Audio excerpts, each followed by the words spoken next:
Welcome back to Classical Mechanics. We are moving toward Chapter 2. Chapter 2 describing the motion in one dimension. It is normally called kinematics. Kinematics is mechanical dynamics regarding the motion in one dimension. And in one-dimensional motion, normally described by force, mass, and acceleration. What you see here is jet flight, just about the landing on the ground, and this high-speed airplane has released a parachute to reduce its speed quickly. The directions of the airplane's velocity and acceleration are shown by the green arrow, which is B, and red arrow, which is the A. Motion is described using the concept of velocity and acceleration. In the case shown here, the acceleration A is in opposite direction from velocity V, which means the object is slowing down. We examined in detail motion with the constant acceleration, including the vertical motion of object falling under gravity. This is the major content of chapter 2. We will start with the reference frames and the displacement, and then moving toward the average velocity and instantaneous velocity. And we will look into the acceleration as part of the main portion of the chapter 2, and then we will look into the motion at constant acceleration. So here we will check how object can change their velocity under the changing velocity, which is acceleration, and we will solve some problems with the acceleration condition, and the further analysis will be on some sort of specific cases and specific problems. One of them will be the freely falling object, and also as a final step we will analyze some acceleration motion with the integral calculus. The calculus is backbone of the classical dynamics and classical mechanics. So we will just look through this mathematical expression of classical motions. And finally, at the end of the chapter 2, we will check how the graphical method and numerical integration method can be used for analyzing that classical mechanics and kinematics in one dimension. Okay, let's start with the one-dimensional motion. Now you looking at the racing car running in the racing track. This vehicle, the racing car, moving along the one dimension. It starts from x1 to the x4, and then moving backward, and then it arrives at x1 again at t7 time t7. So it moves from x1 at t1, and then moves to the moves to x2 at t2, and moves to the x2 to the x3 at t3, and then moving to the x4 and at t4. After that, it moves back actually once it reaches x4, and then ends up arriving at x4. Then it starts moving backward. As you can see here, so then it just moving backward, and that's the vehicle. It just arrives at eventually x7 at t7. So By definition, this distance of this racing car is the length of the path as drawn in the figure from x1 at t1 all the way to x7 at t7. So that the distance is just the total length of travel over the time. But displacement is just a straight line between the two positions, x1 and x7. So in physics, the average velocity is defined with the just displacement and total travel time. So displacement and total travel time. So average velocity is displacement over total travel time. So looking at this motion in one dimension, average velocity will be x7 minus x1 over t7 minus t1. Doesn't matter what path this object, this racing car going through, just average velocity is just difference between the initial position and the final position at initial time and arrival time. If you just make this denominator, total travel time, is small enough, if you make it smaller and smaller and smaller, that displacement will be the smaller and smaller and smaller. So eventually, if those time differences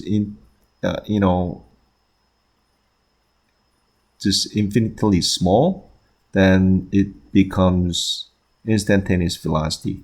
So instantaneous velocity itself is just defined with the very small displacement and the infinitely small travel time. We will look into this definition later on, but it's general justification of average velocity and instantaneous velocity.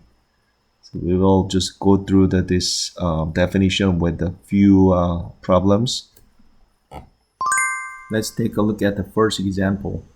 Now you see runner moving along the track, and the position of the runner as a function of time is plotted as moving along the x-axis of a coordinate system.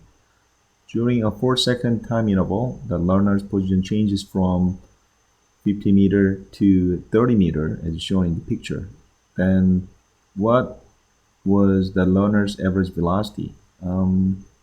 Based on the definition of velocity, only matter is what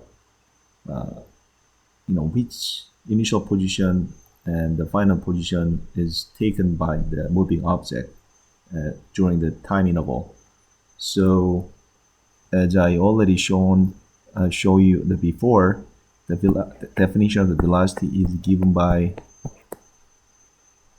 the final displacement minus initial displacement divided by time interval between those two displacements. That's the same as change of the displacement versus change of the time, which is time interval. So here the final position is 30 meter from origin, and the initial position is 50 meter away from the origin, right? Then that change of displacement happened over 4 seconds. So this is minus, denominator is minus 20 meter, and the denominator is 4 seconds. So that is same as minus 5 meter per second. So that is the velocity of this runner. So this negative sign indicating that this runner actually moved in the negative direction. Ideally, a speedometer would measure the instantaneous velocity. In fact, it measures average velocity, but over a very short time interval. The instantaneous speed always equals the magnitude of the instantaneous velocity. It only equals the average velocity if the velocity is constant. What you see here is the velocity of a car as a function of time with the constant velocity and with the varying velocity. So the top figure shows the velocity versus time, and the velocity doesn't change over time. So the constant velocity. The bottom figure shows the object with the varying velocity, so the velocity change in time. And with those two different velocity pictures, there's two ways of definition of the velocity. So with the constant velocity, average velocity is same as instantaneous velocity, which means average velocity same as instantaneous velocity. So there is no difference between instantaneous and average quantities. So only if instantaneous velocity same as average velocity, which means constant velocity,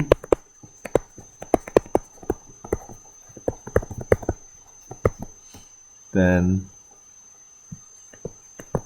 average velocity same as average speed. But in general, they're not always same. Instantaneous speed not always same as average velocity.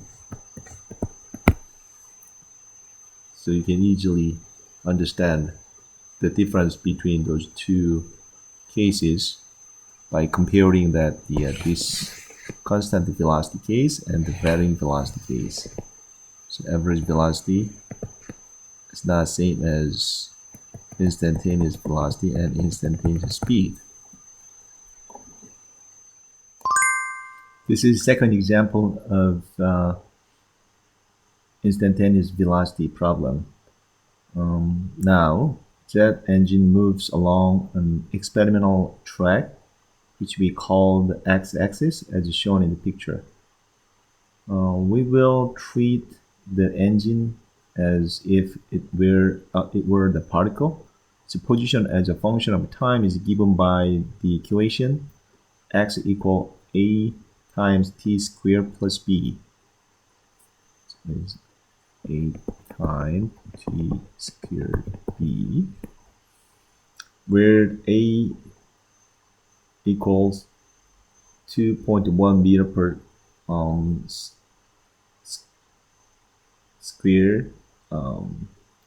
second squared, and the b equal 2.8 meter. The first question is determine the displacement of the engine during the time interval from initial time 3 seconds to the second arrival time, the 5 seconds. Second question is determine the average velocity during this time interval. And the third question is to determine magnitude of instantaneous velocity at 5 seconds. So looking at this question, now you see the engine is traveling on a straight track based on this graph. So displacement engine at T1 is given by this equation here, A equal 2.1 meter per second squared, and then b equals 2.8 meter. So the first question, we got to determine the displacement of this engine between the 3 second and 5 second. So all we need to just add this time interval into this formula. So delta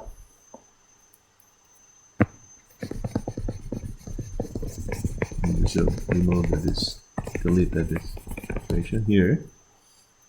So the number one, delta x displacement here, a t2 t squared plus b minus a t1 squared plus b, right? So basically it's the same as a t squared plus b minus a t1 squared minus b, so that b are cancel each other. So a the same as a t2 squared minus t1 squared. So now we know a equals 2.1 meter per second squared times, and t2 is what, 5 seconds, right? 5 seconds squared minus t1 is 3 seconds. So that is same as 33.6 meter. So displacement between the 3 second and the 5 second equals the 33.6 meter. Second, we gotta just determine the average velocity during this time interval. So let's take a look at the average velocity based on that equation. We gotta use the equation to determine average velocity between those two time steps. So average velocity, definition of average velocity is average displacement divided by time interval, right? So we know average displacement is 33.6 meter, and time interval is 5 seconds minus 3 seconds. That is, you know, that 2 seconds, and we have to divide 33.6 meter by 2 seconds. So that is same as 16.8 meter per second. That is average velocity. The final question is, what would be the magnitude of instantaneous velocity at 5 seconds? So instantaneous velocity is the displacement within very short amount of time. So you got to differentiate this equation and apply that time step, insert the time step into this formula. So number C is instantaneous velocity is dx dt. Here t equals 5 seconds. So we gotta differentiate this formula. So dx dt equals 2at, and we have to put the 5 seconds to time. So that is 2.1 meter per second squared and 5 seconds. That's same as 21 meter per second. So when this engine reaches 5 seconds from starting point, then their instantaneous velocity becomes 21 meter per second. Let's take a look at time varying velocity case. Now, an automobile is moving to the right along a straight highway, which we choose to be the positive x-axis. Then the driver put on the brakes if the initial velocity when the driver hit the brakes is 15 meter per second, and it takes 5 seconds to slow down to 5 meter per second. What was the car's average acceleration? Um, this picture showing the position of the car at the times t1 and t2 as well as the car's velocity represented by the green arrows. So the acceleration vector range colored points to the left as the car slows down while moving to the right. So according to the definition of average acceleration, the time variation of velocity could be defined as acceleration over the time, which is average acceleration. So now average acceleration over time interval delta t, which is t2 minus t1, is average acceleration here, delta t, delta v over delta t equals the average acceleration. So delta v is v2 minus v1, and then delta t is t2 minus t1. So here, as described in this picture, t1 is 0 second and t2 is 5 second. And when this automobile arrives at t2, the velocity is 5 meter per second, and initial velocity t1 at t1 is 15 meter per second. So it's pretty clear this automobile is slowing down due to the negative acceleration. So staying with this definition, we can calculate the average acceleration, so which is minus 10 meter per second divided by 5 second. So that is same as minus 2 meter per second squared. So here, absolute value magnitude of acceleration is 2 meter per second squared, but it has a negative sign, and that negative sign indicates the direction of velocity variation in time. So the average acceleration is the change in speed divided by time, and it has negative value because it is the negative x direction and the car is slowing down. So actually this car is going slower and slower.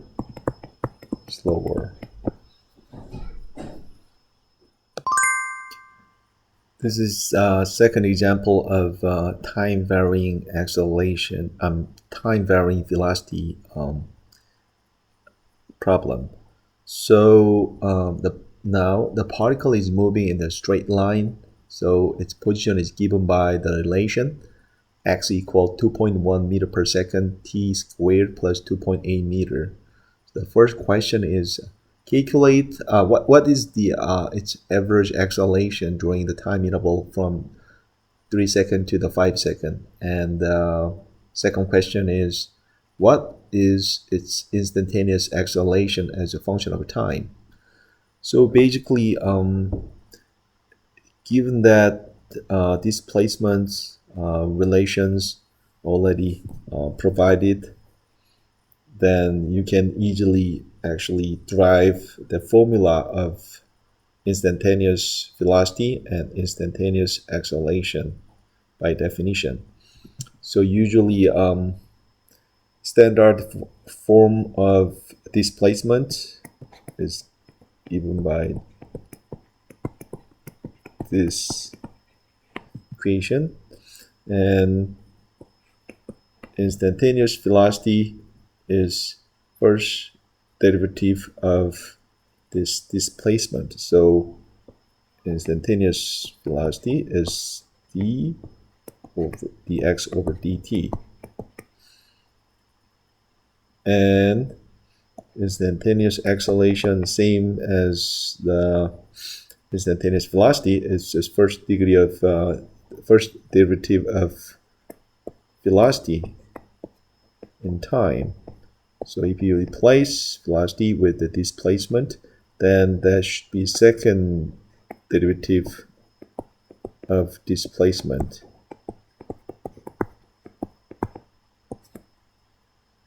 That is d squared x over dt squared.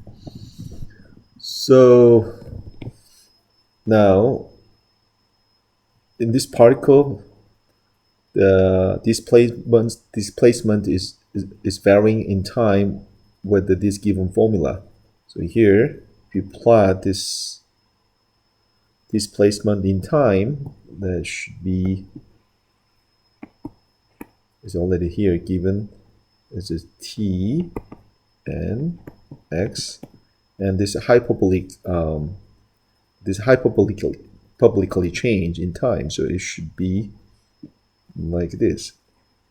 So here is this one is when time equals 0, that their initial displacement is 2.8 meter. And this to change with the 2.1 meter here. And from this definition of displacement, as I said, the instantaneous velocity could be the first derivative of this displacement. So this if you differentiate this equation, then the velocity variation in time should be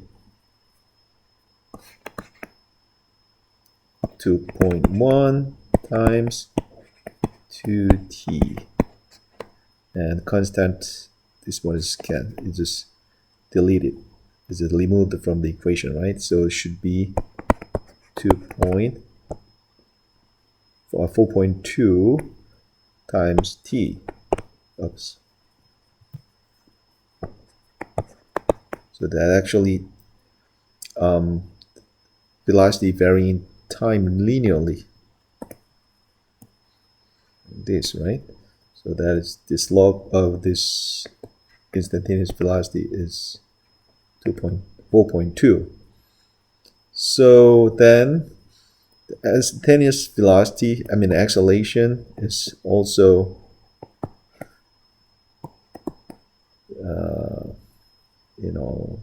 first derivative of instantaneous velocity. So that is if you take one step further out of this instantaneous velocity, then instantaneous acceleration is dv over dt. So right, so add that, then that's 4.4t. So that should be just 4.2 meter per second squared. All right. So the instantaneous acceleration is just constant value. So over time, acceleration derived from this formula, displacement formula, is constant value, 4.2 meter per second squared. So that acceleration doesn't change. So in this case, instantaneous acceleration is just same as average acceleration. So that is 4.2 meter per second squared. So now, optionally, we will take a look at how to derive the velocity out of the distance and the acceleration from the velocity in time varying format. So we're going to use integral calculus to derive the kinematic equation for constant acceleration. We also show how calculus can be used when the acceleration is not constant. If you have not yet studied the simple integration in your calculus course, you may want to postpone reading this section until you have.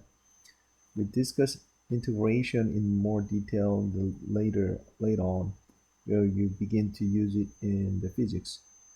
First, we derive the displacement equation and the velocity equation, assuming as we did in this chapter that an object has velocity v naught at the time t equals 0 and the constant acceleration a. We start with the definition of instantaneous acceleration a equals dv over dt. So the acceleration is dv over dt. So if you move this one here and this one dt to the here, then that will give you this definition of the time varying velocity with the constant acceleration. Um, so we take the definition integral of both sides of this equation using the same notation we did in the previous chapter. Here, v over the v naught dv equals time integral of acceleration from t naught equal to the t, like this, and that will lead to this result here. The a is constant, so that can be out of this integral, and a times t naught t is a dt. Here t naught equals 0, so that's the same as at. So that makes this equation. Then now we derive the distance equation, starting with the definition of instantaneous velocity, v equals dx over dt. We rewrite this as dx equals v dt. Here v is same as v naught plus at. So from here, v equals v naught plus at. So v should be replaced with this equation. So here dx equals v d naught, so v naught plus at times dt could be the integrated over this displacement variation and temporal variation. So that's lead to this equation: v minus v naught equals v naught. The x minus x naught equals v naught times t plus 1 over 2 a times t squared.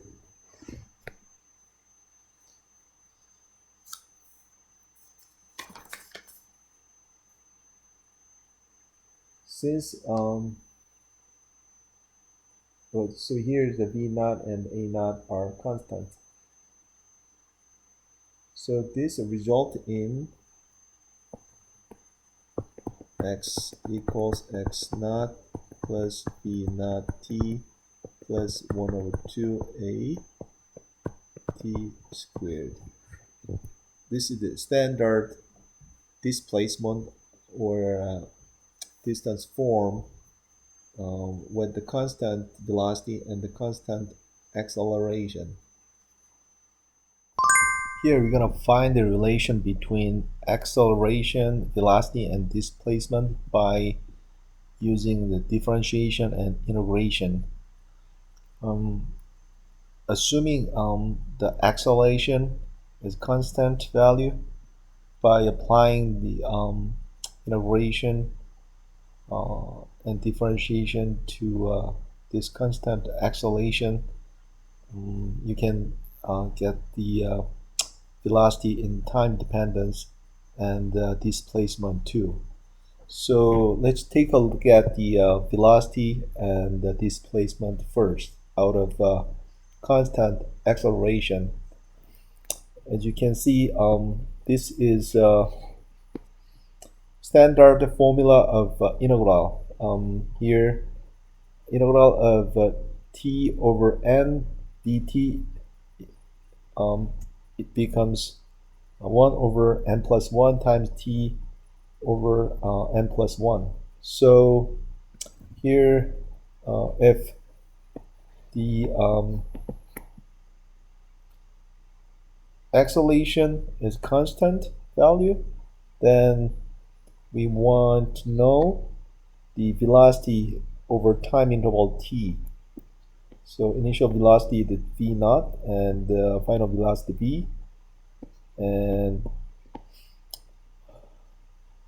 small variation of velocity over time interval t is dv. So that should be equivalent to integral of constant acceleration over time interval from 0 to t.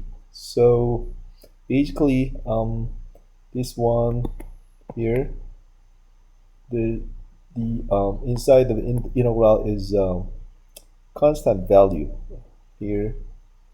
So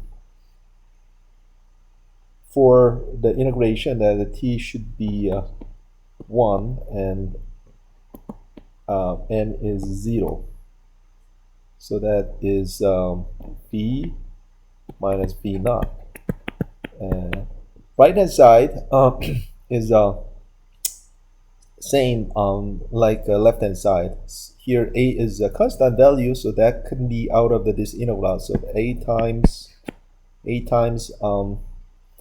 integral of dt from 0 to t. So here that is same as t based on this relation. So the right hand side should be the a dt.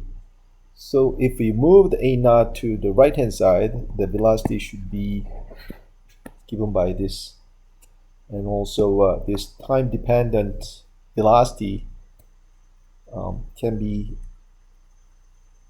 converted to time dependent displacement by applying this formula one more time. So if you integrate displacement, we want to know that displacement from x naught to the x, velocity from 0 to t, v dt. Here the v should be replaced by this time dependent relation. Then it should be x minus x naught equals the integral of v naught plus at times dt from 0 to t. So here v naught is a constant value, so it should be out of this integral. And here a is constant too, so that should be b naught times t plus a times integral of t over dt, t times dt from 0 to t. So if you apply this formula, this case n is equal to 1. So if you put 1 into this formula, t of dt is same as 1 over 2 t squared. So if you replace this one with this formula, then that should be this value. So from constant acceleration, by applying integral to this constant value, we now derive the time-dependent velocity and time-dependent displacement. Well, the velocity and acceleration could be given by reverse process. Now, if you know time-dependent displacement, that velocity could be given by differentiating this displacement. Here, the standard form of integration is given by this relation. So applying this now, x equals x naught plus b naught t plus 1 over 2 a t squared. Then now, if you replace dx with this relation, d over dt of x naught plus b naught t plus 1 over 2 a t squared, then differentiation of x naught constant value equals 0, and b naught is constant. That should be out of this differentiation. So and d over dt times t equals 1, so that's becomes b naught. And here d over dt of 1 over 2 a t squared, here 1 over 2 a is constant value that can be out of this differentiation, and d over dt t squared becomes 1 by definition of this differentiation. So that should be 1, and that should be, that should be 2, and that just create AT. So total velocity, that is like a velocity, the V naught plus AT from this displacement. If you differentiate this velocity one more time, then here d of dt of V naught plus AT becomes d over dt v squared plus d over dt a times t. So that is constant value.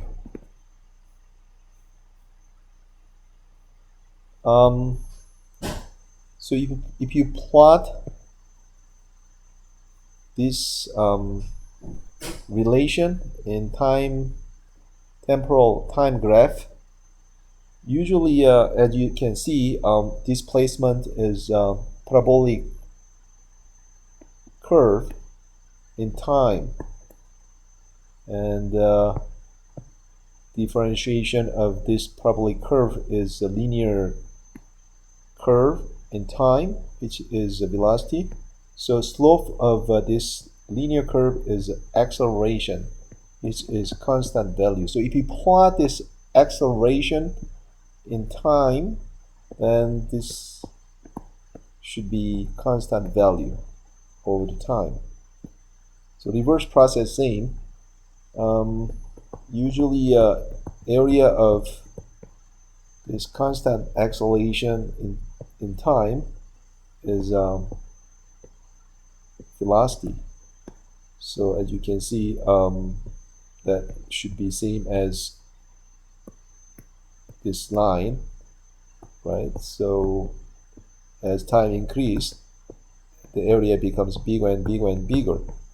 And also the area below this line, velocity line, is displacement. So basically, as time increases, the area below this line becomes bigger and bigger, but exponentially, parabolically actually increase in time. So now you clearly see the relation between acceleration, velocity, and displacement in time. Let's take a look at the example of integrating a time-varying acceleration. An experimental vehicle starts from the rest at 0 and accelerates at a rate given by 7 meter per second squared times t. So what is its velocity and its displacement 2 seconds later? So we cannot use the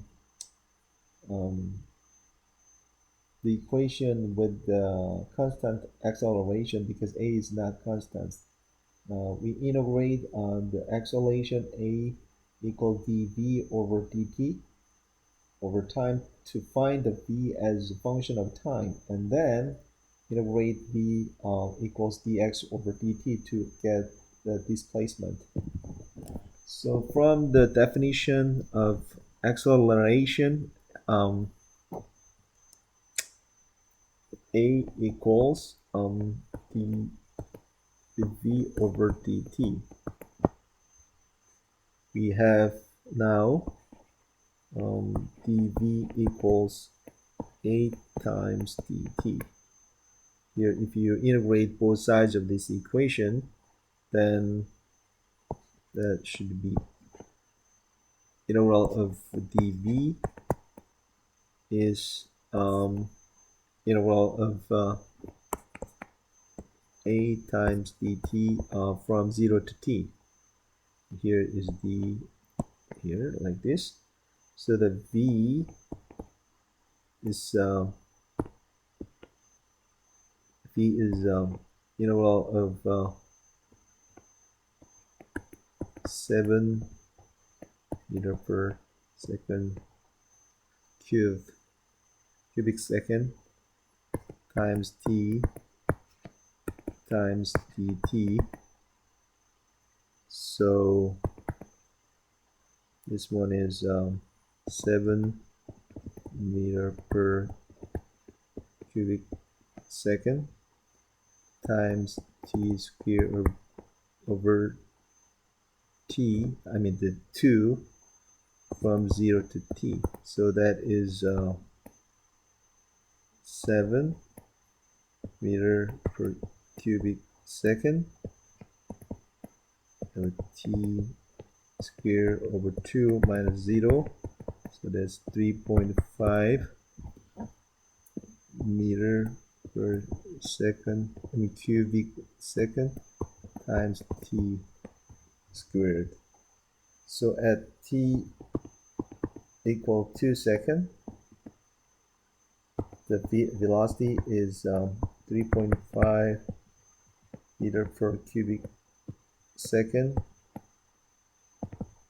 times 2 seconds squared. So that is 14 meter per second.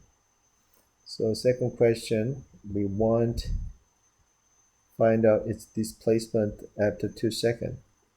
So to get the displacement, we assumed x dot equals 0 and start with the v equals dx over dt, which we rewrite as dx equals v times dt. Then we integrate from 0 at t equals 0 to the position of x at time t. So with this condition, integral of dx from 0 to the x equals same as integral of v times dt from 0 to t.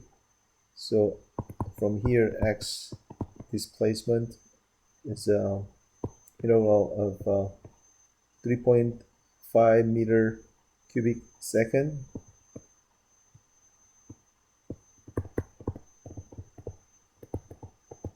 times t cubic t to the the cubic cube of this time divided by 3 from 0 to I'm sorry, no, this should be t squared, right? So that dt, so that is 3.5 meter per cubic second times cubic t over 3 from 0 to 2 seconds. So that is same as 9.33 meter. So in summary, at 2 seconds, velocity is 14 meter per second, and x distance is 9.33 meter. Before doing more worked out examples, let us look at how to approach problem set solving. First, it is important to note that physics is not a collection of equations to be memorized. Simply searching for an equation that might work can lead you to a wrong result. It will surely not help you to understand physics. A better approach is to use the following procedure, which we put in a spatial problem solving strategy. Well, so, number one, read and reread the whole problem carefully before trying to solve it. Number two, decide what object or objects you are going to study and for what time interval. You can then often choose the initial time to be t equals 0. Then, number three, draw a diagram or picture of the situation with the coordinate axis wherever applicable. You can place the origin of coordinates and axis wherever you like to make your calculation easier. And number four, write down what quantities are known or given, and then what you want to know. Consider quantities both at the beginning and at the end of the chosen time interval. Think about which principles of physics apply in this problem. Use common sense and your own experience, then plan an approach. Number six, consider which equation and or definitions relate to the quantities involved. Before using them, be sure their range of validity includes your problem. If you find applicable equation that involve only known quantities and the one desired unknown, solve the equation algebraically for the unknown. Sometimes several sequential calculation or combination of equation may be needed. It is often preferable to solve algebraically for the desired unknown before putting in numerical values. Carry out the calculation if it is a numerical problem. Keep one or two extra digits during the calculations, but round off the final answers to the correct number of significant figures. Number 8, think more carefully about the result you obtain. Is it reasonable? Does it make sense according to your own institution and the experience? A good check is to do a rough estimate using only powers of 10, as discussed in section 1. Often it is preferable to do a rough estimate at the start of numerical problem because it can help you focus your attention on finding the path toward the solution. So finally, a very important aspect of doing problem is keeping track of the units. An equal signs implies the units on each side must be same, just as the numbers must. If the units do not balance, a mistake has no doubt been made. This can serve as a check on your solution, but it only tells you if you are wrong, not if you are right. Always use a consistent set of units. We will estimate the minimum stopping distance for a car. This is important for traffic safety and the traffic design. The problem is best dealt with in two parts to separate time intervals. The first time interval begins when the driver decides to hit the brakes and ends when the foot touches the brake pedal. This is the reaction time during which the speed is constant, so exhalation equals 0.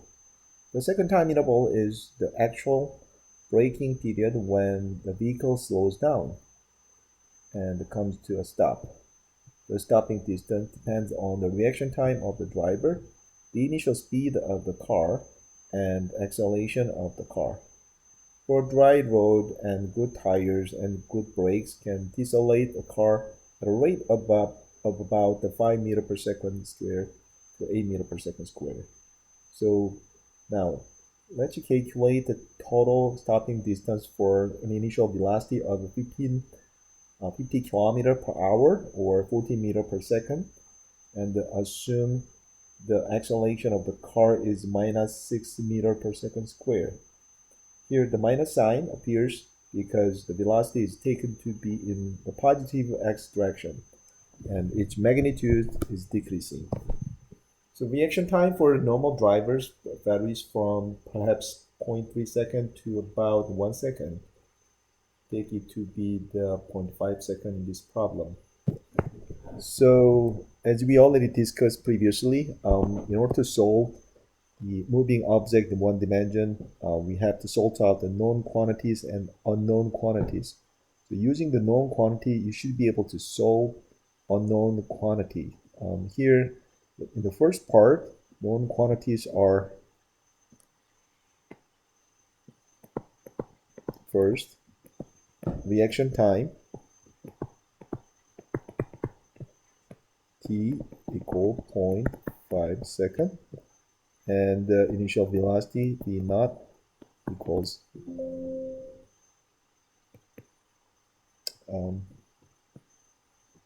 equals 14 meter per second, and the final velocity same because exhalation doesn't change. V equals 14 meter per second, and exhalation is 0, x naught, initial displacement is 0. So what we want is x here, because we know these 4 or 5 quantities we can use, and also we want to find out the final displacement, so we can use this equation, x equals v naught t plus initial displacement here, x naught equals 0 and v naught equals 14 meter per second, and the time is 0.5 seconds. So displacement over 0.5 second reaction time is 7 meter. So keep it in mind, your initial displacement over 0.5 second is 7 meter. Let's move on to the second part.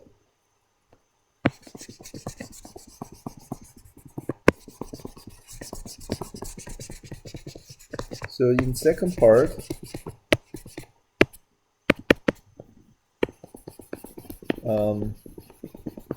the car stops after some time, braking time. So known quantities are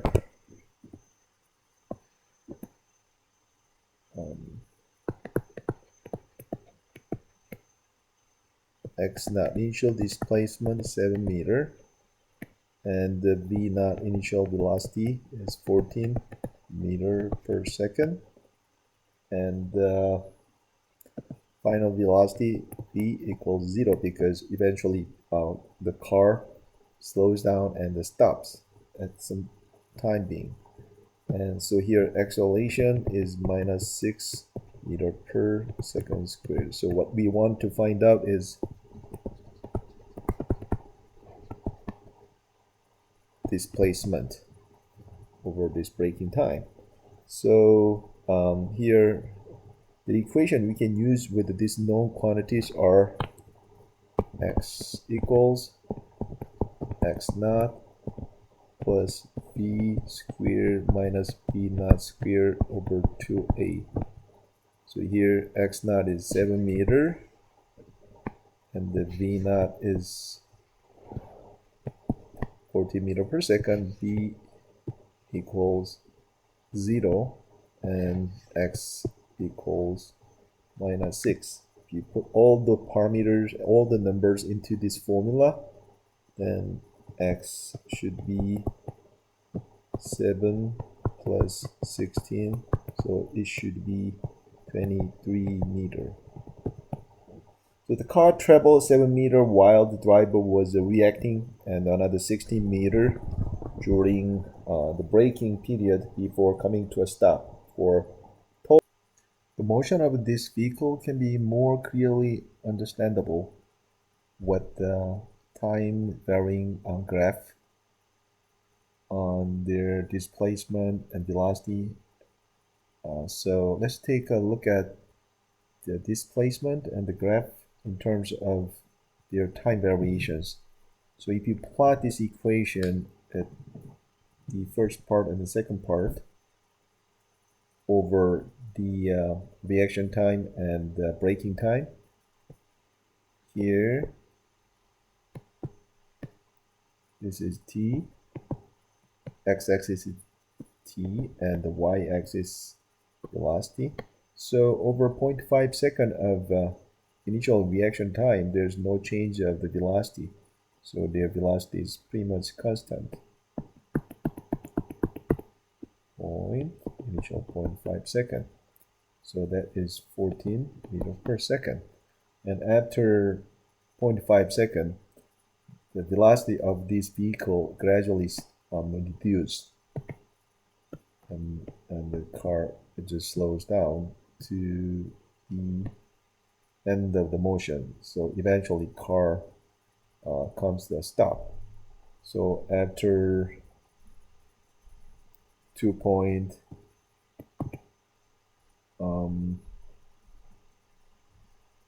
let's see, 2.7 second or 8 second, the car is stopped.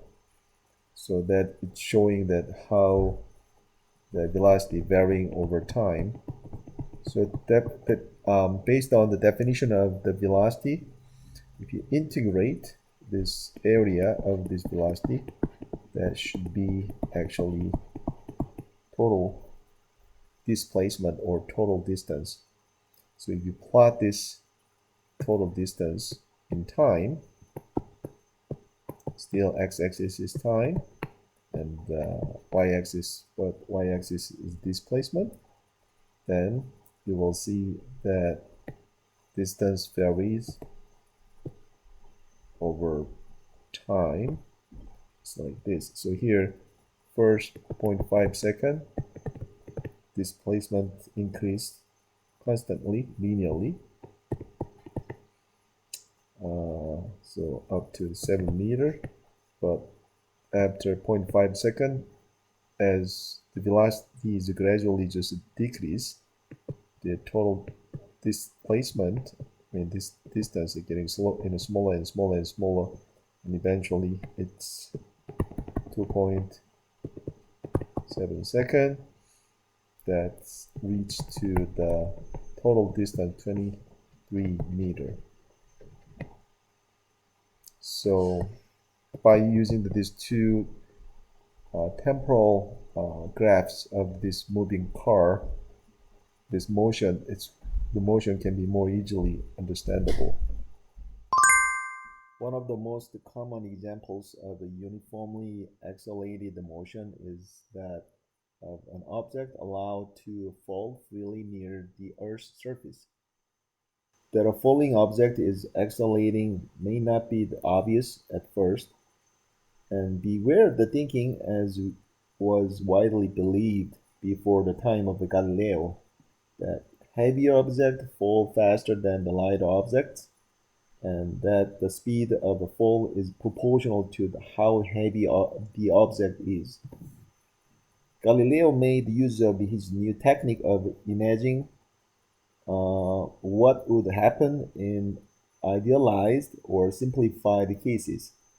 For free fall, he postulated that all objects would fall with the same constant acceleration in the absence of air or other resistance. He showed that this postulate predicts that for an object falling from the rest, the distance traveled will be proportional to the square of the time. So we can see this from the exhalation equation, but Galileo was the first to derive this mathematical relation. To support his claim that falling objects increase in speed as they fall, Galileo made use of the clever argument: the heavy stone dropped from the height of 2 meters will drive a stake into the ground much further than will the same stone dropped from the height of only zero point 0.2 meters. Clearly, stone must be moving faster in the former case. Galileo claimed that all objects, light or heavy, fall with the same acceleration, at least in the absence of air. If you hold a piece of paper horizontally, in one hand a heavy object, say a baseball, in the other, and release them at the same time, the heavy object will reach the ground first. But if you repeat the experiment, this time crumpling the paper into the small wad, you will find that the two objects reach the floor at nearly the same time. Um, Galileo was sure that air acts as a resistance to very light objects that have a large surface area, but in many ordinary circumstances, this air resistance is negligible. In a chamber from which the air has been removed, even light objects like a feather or horizontally held piece of paper will fall with the same acceleration as any other object. Such a demonstration in vacuum was not possible in Galileo's time, which makes Galileo's achievement all the greater. Galileo is often called the father of the modern science, not only for the content of his science, but also for his approach to the science. Galileo's specific contribution to our understanding of the motion of falling objects can be summarized as follows. At a given location on the Earth, in the absence of air resistance, all objects fall with the same constant acceleration.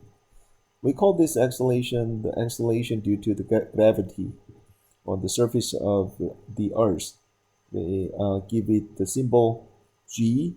Its magnitude is approximately 9.8 meter per second squared.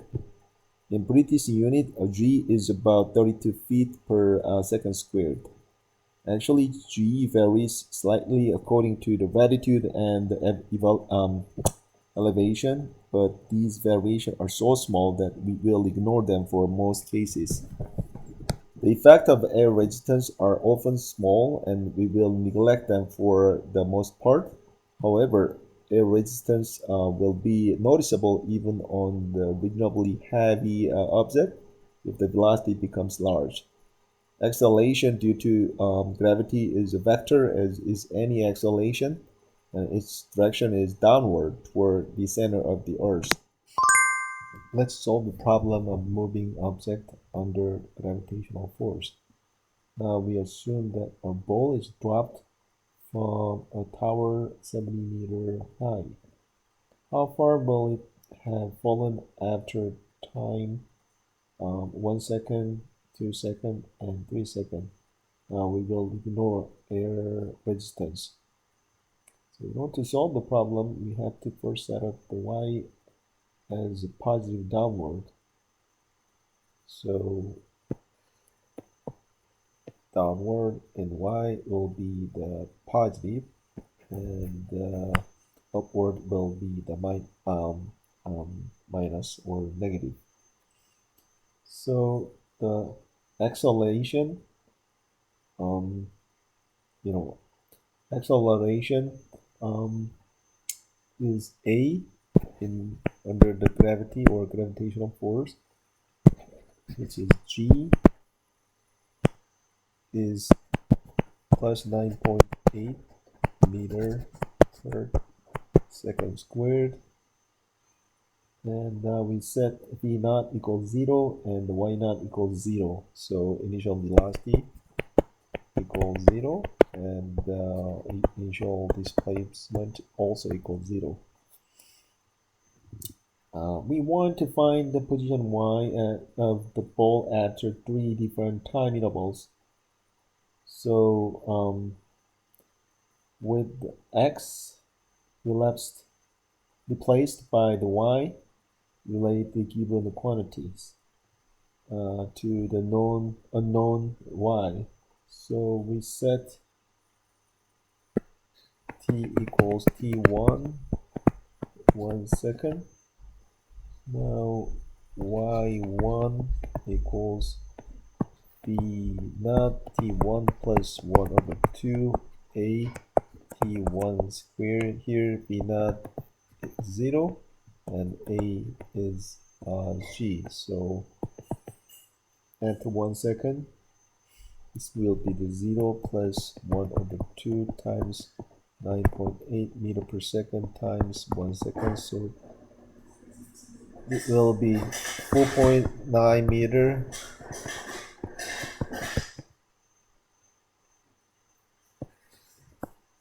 this from the 0.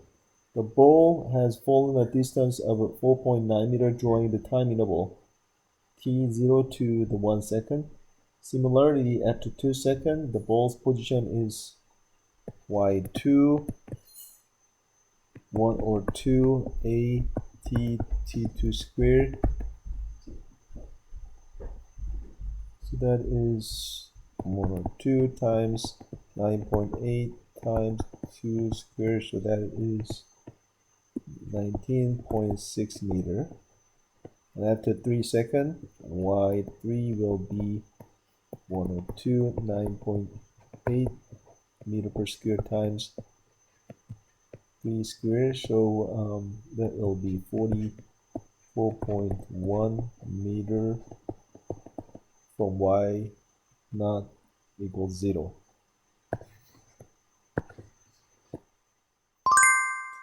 We're gonna stay with the same condition, but we'll make this problem a little bit more complicating.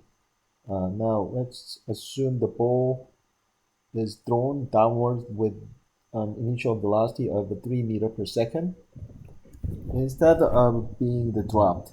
So first question is, what then would be its position after 1 second and 2 seconds? And question number 2, what would be speed of what would its speed be after 1 second and 2 seconds? Now we want to compare with the speed of a dropped ball. So again, we gotta use the same equation, but now v naught is non-zero, so it is 3 meter per second. So for first question, at the 1 second,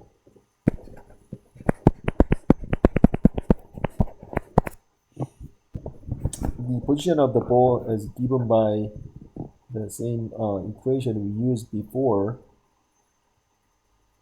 Y equals v over t plus 1 over 2 a t times t squared. So that here initial velocity is 3 meter per second, and at the 1 second time interval plus 1 over 2 times 9.8 meter per second squared times 1 second. So total distance from origin initial position would be 7.9 meter. Same for 2 seconds. Y equals 3 times 1, 2 plus 1 over 2 times 9.8 times 2 squared. So the total distance over 2 seconds would be 25.6 meters. Let's move on to the second question. The velocity is obtained from the same question. we used before. So the v equals v naught plus acceleration time t. Here, initial velocity is 3 meter per second plus a is same as gravitational constant. So that 9.8 meter per second squared times 1 second. So the velocity after 1 second should be the 12.8 meter per second. The same for the 2 second. After 2 second, velocity should be meter per second plus 9.8 times 2 seconds. So that velocity after 2 seconds should be 22.6 meter per second. So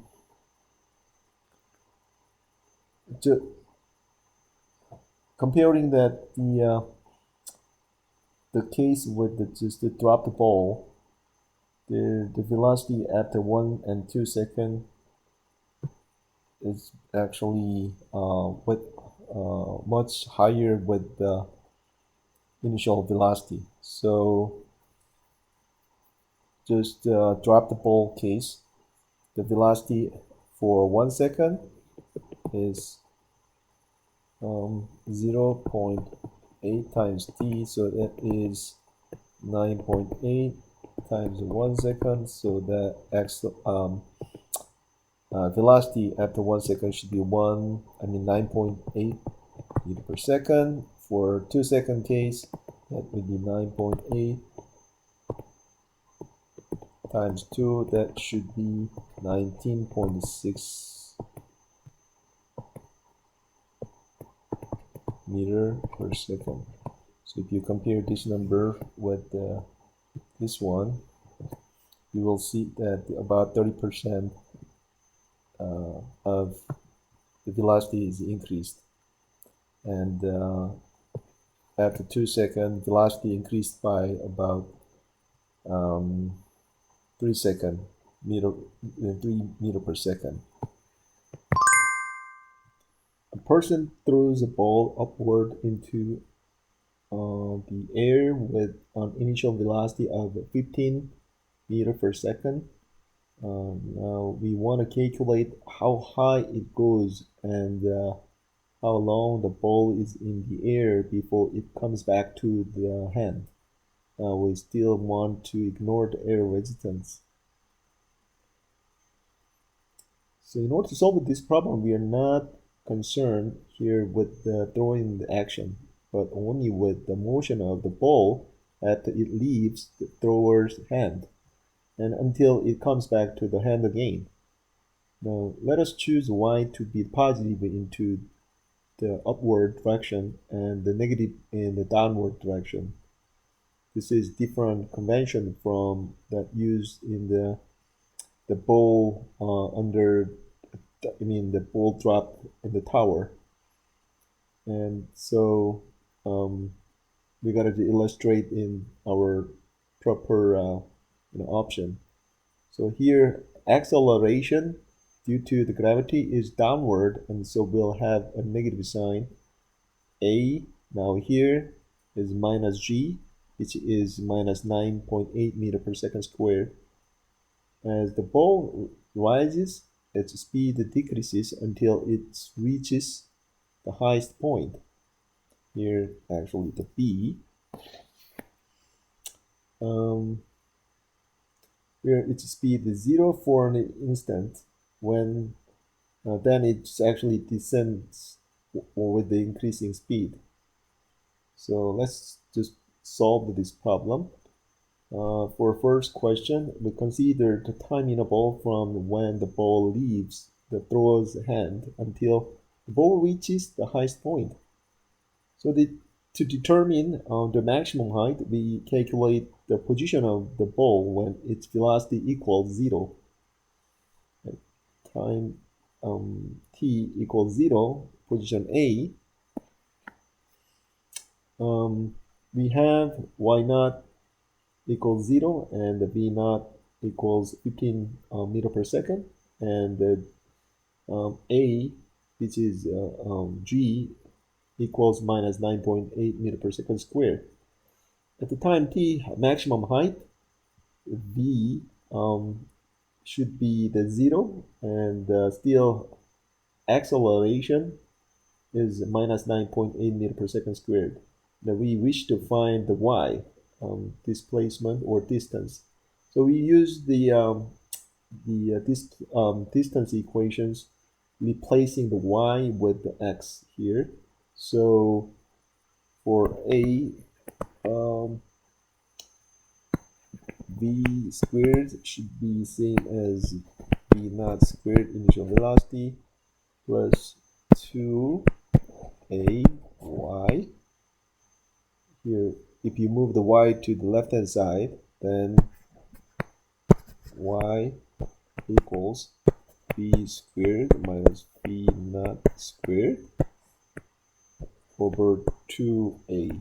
Here, v naught is 0, and I'm sorry, the b is 0, and v naught equals 15 meter per squared, and a is minus 9.8 meter per second squared. So the y distance, total distance from A to B is 11.5 meter. The ball reaches a height of 11.5 meter above the hand. Now, second question, we need to choose a different time interval to calculate how long the ball is in the air before it returns to the hand. We could do this calculation in two parts by first determining the time required for the ball to reach its highest point, and then determining the time it takes to the ball fall back down. However, it is simpler to consider time interval for the entire motion from A to B to C in one step and use the distance equation. We can do this because y represents position or displacement and not the total distance traveled. So the point A and B, the point A and C, the y equals 0. So we use displacement equation. So y equals, now we're solving actually second part of this problem. So here we gotta use this equation. Y equals y naught plus initial velocity times t plus 1 over 2 at squared. So here final distance is displacement is 0, initial displacement 0, 2, and the velocity is 15 meter per second initial velocity, and we don't know that this time, how long it takes. That's the unknown quantity we want to find out, and here a is minus 9.8 meter per second squared. So from this equation,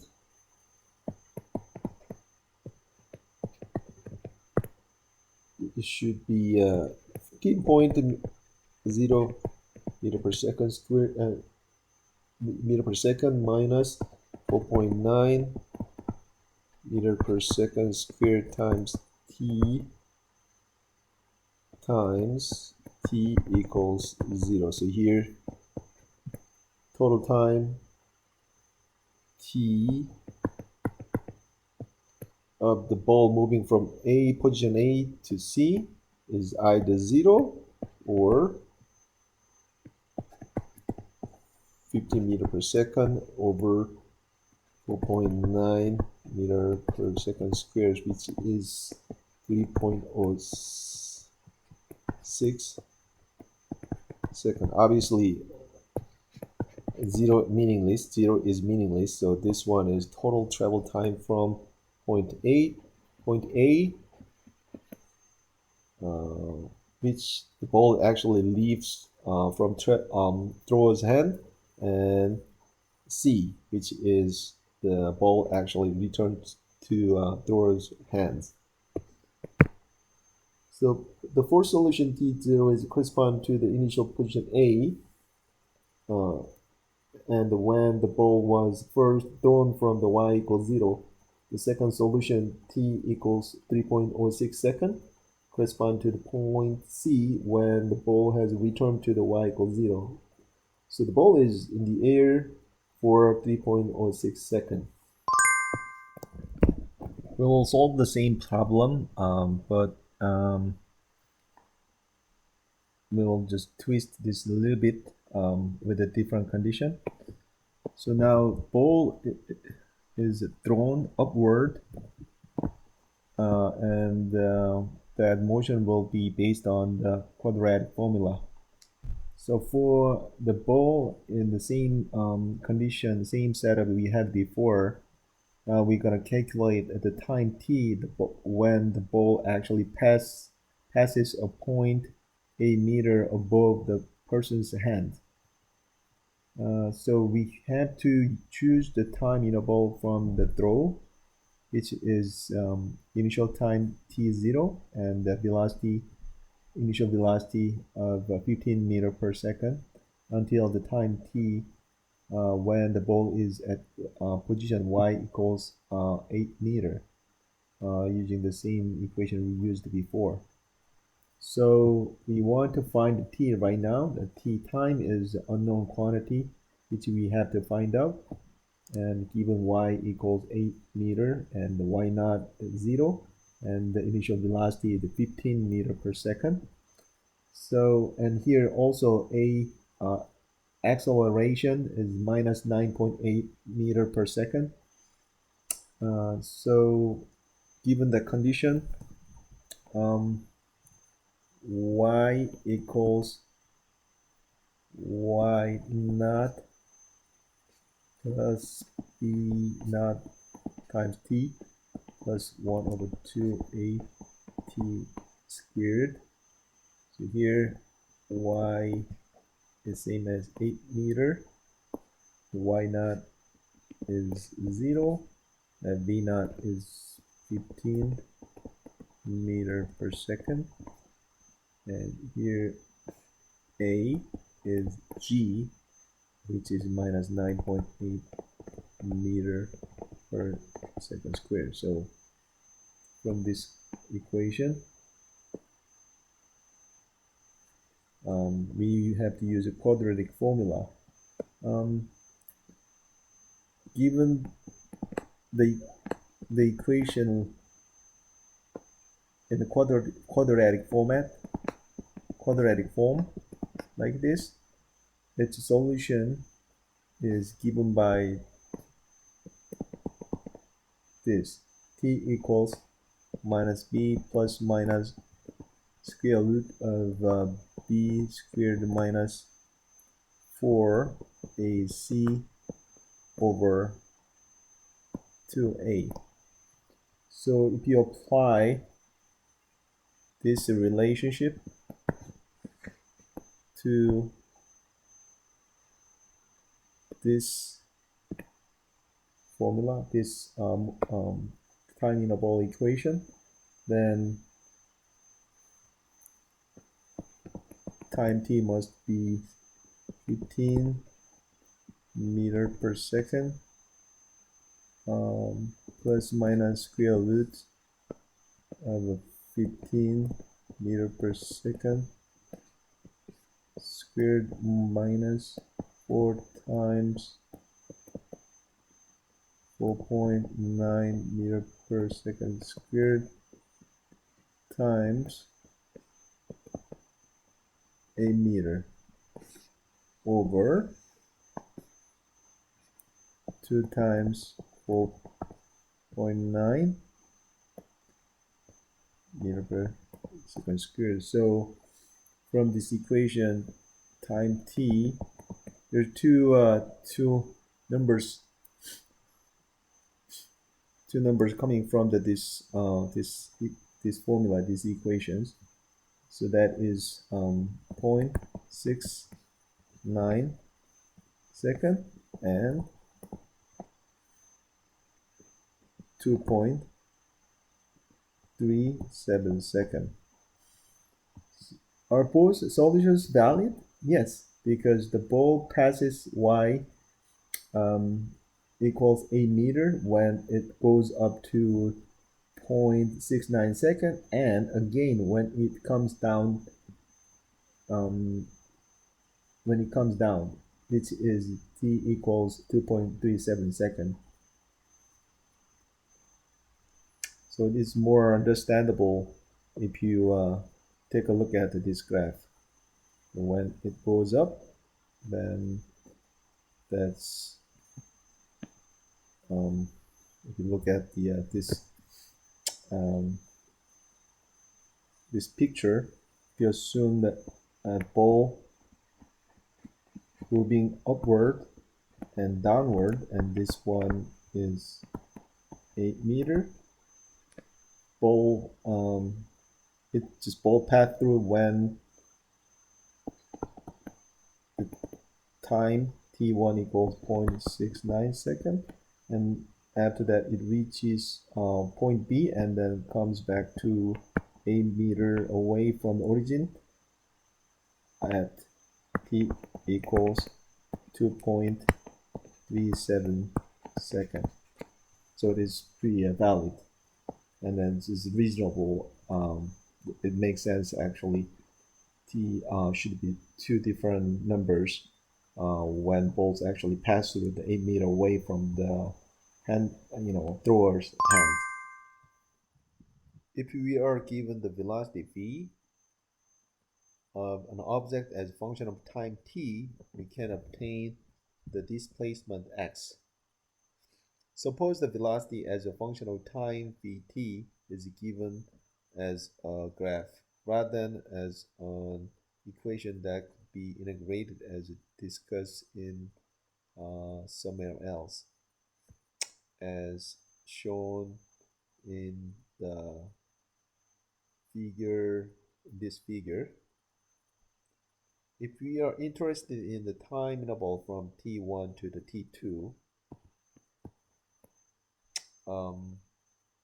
we divide the time axis into the many small sub-intervals, delta t1, delta t2, and delta t3, and so on and so forth, which are indicated by the dashed vertical lines.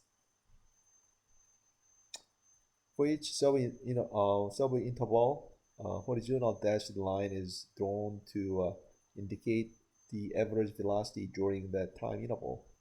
The displacement during any sub-interval is given by delta ti, where the subscript I represent the particular sub-interval. From the definition of average velocity, we have delta xi equals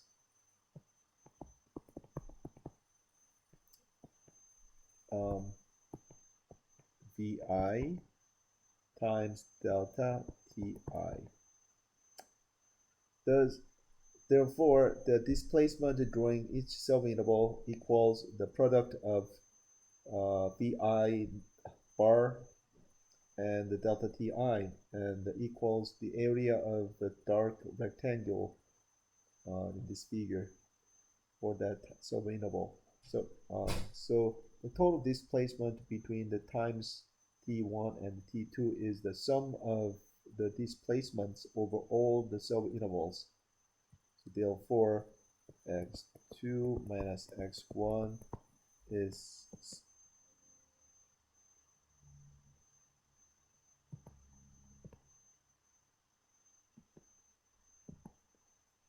equals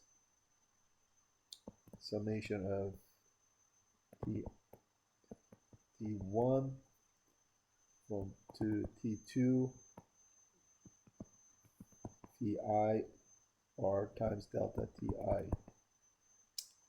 where x1 is the position at t1 and x2 is the position at t2. This sum equals the area of all the rectangles shown in this figure. It is often difficult to estimate vi bar with the precision for each sub-interval from the graph. we can get the greater accuracy in our calculation of x2 minus x1 by breaking the interval t2 minus t1 into more n but narrower sub-intervals. Ideally, we can let each delta ti approach 0, so we approach, in principle, an infinite number of sub-intervals. In this limit, the area of all these infinitesimally thin rectangles becomes exactly equal to the area under the curve. So the total displacement between any two times is equal to the area between the velocity curve and the t-axis between the 2 times t1 and t2. This limit can be written x2 minus x1 is the limit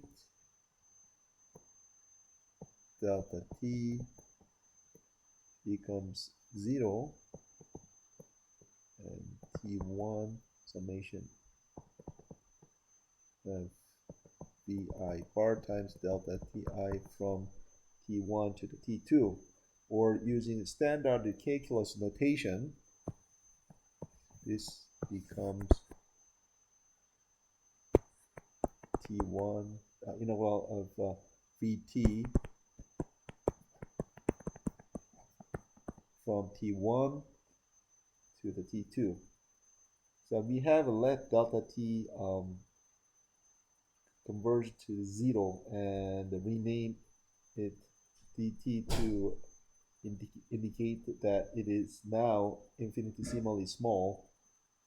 The average velocity v bar over infinitesimal time dt is the instantaneous velocity at that instance, which we have written vt to remind us that v is a function of time t.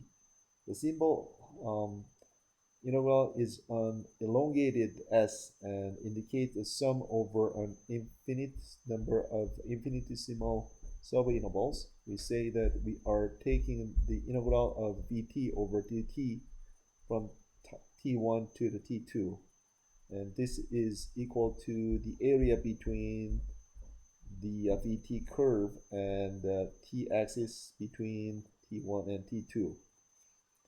The integral is a definite integral since the limit t1 and t2 are specified.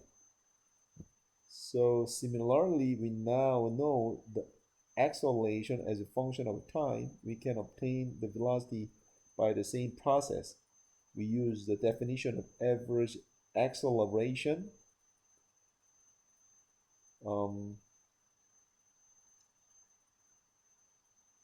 and solve for the delta v. So delta v equals a average acceleration times delta t.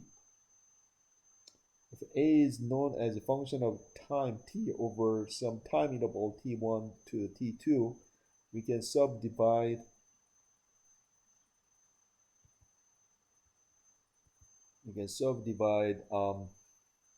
this time interval into the many subintervals delta ti, just as we did for the velocity.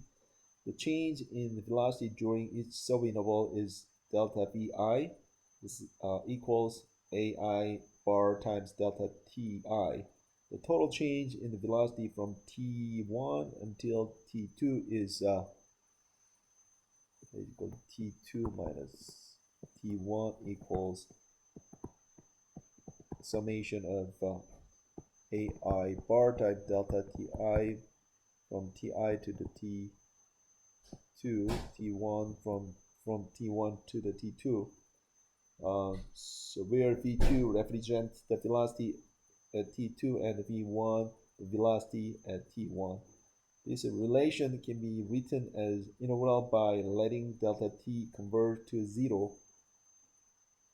So